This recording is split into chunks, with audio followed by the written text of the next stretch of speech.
All right, Lloyd. Tell me about your battle with Mike Stamler and the SBA press office over the last decade. All right. Well, let's see. In 2002, I got the GAO to investigate the diversion of federal small business contracts to corporate giants.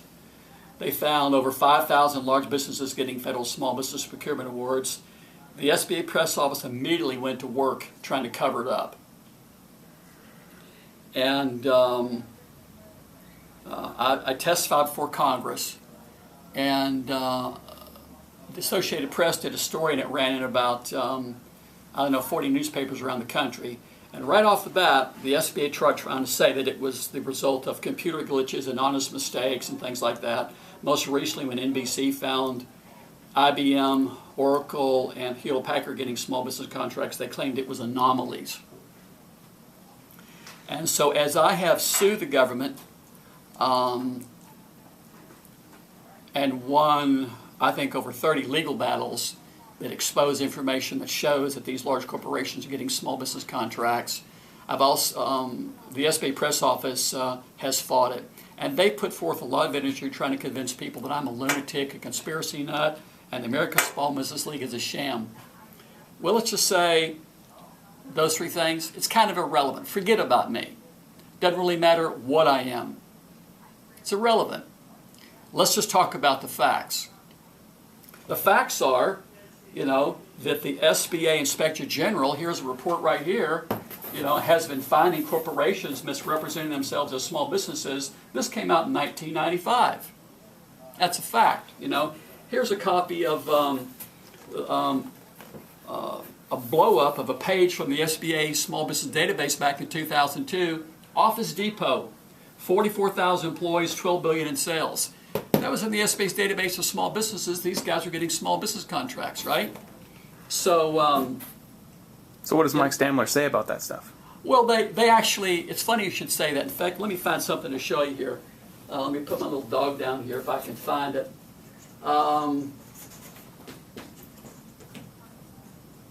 Right about the time this report came out from the SBA Inspector General, it says one of the biggest challenges facing the Small Business Administration and the entire federal government today is that large businesses are receiving small business procurement awards and agencies are receiving credit for these awards. That's report 515 from the SBA Inspector General. So every year since 2005, this has been named the #1 challenge at the SBA. What Stamler did was put out a press release around 2006 that said it's a myth. It's a myth. Like, what did I say before? Unicorns and dragons? Yeah, it's a myth. Like, Robin Hood. It's not a myth. I think there's been about 20 investigations so far. So everything that Stamler says is a lie, quite frankly. And what bothers me is I can't get anybody from the media, to go out and ask him some tough questions. Here's an interesting thing here. This came from the General Accounting Office. By failing to hold firms accountable, SBA and contracting agencies have sent a message to the contracting community that there is no punishment or consequence for committing fraud. Report 10108 GAO.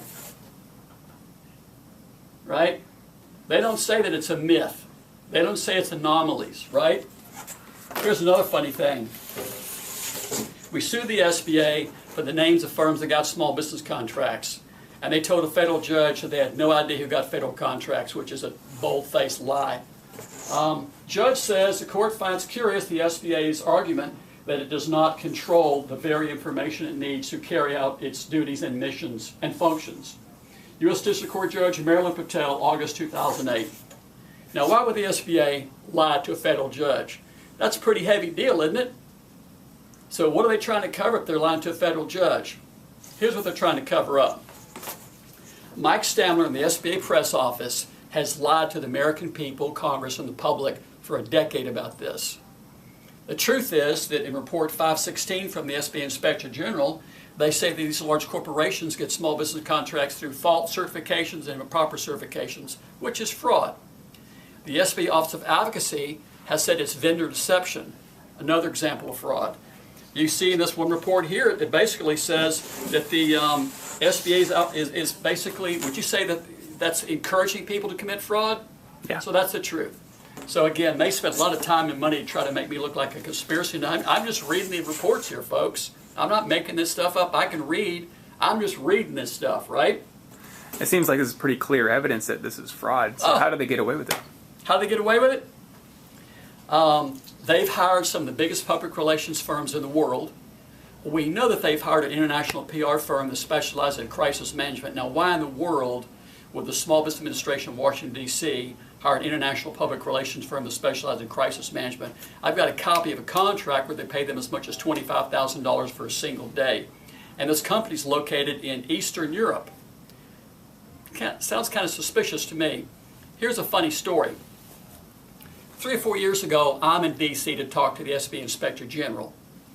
And you get off the elevator on the 5th floor, you take a right, and the SBA Administrator's office is to the right. You go down the hall, the Inspector General's office is there, and down the other end is the Chief Counsel's office. And I met with the Inspector General and the Chief Counsel. I got back in the elevator, and I saw a sign that said SBA Press Office, and I thought, well, I'll go in and say hi to Mike Stamler. That'll make him happy. So I walked down the hall, and lo and behold, that office looked like where they keep the nuclear launch codes in Washington. I've never seen a more secure door in D.C. I've been all over Washington. I've spent years lobbying Congress. I've been all over the place. And I've never seen a door like that. And it was kind of shocking.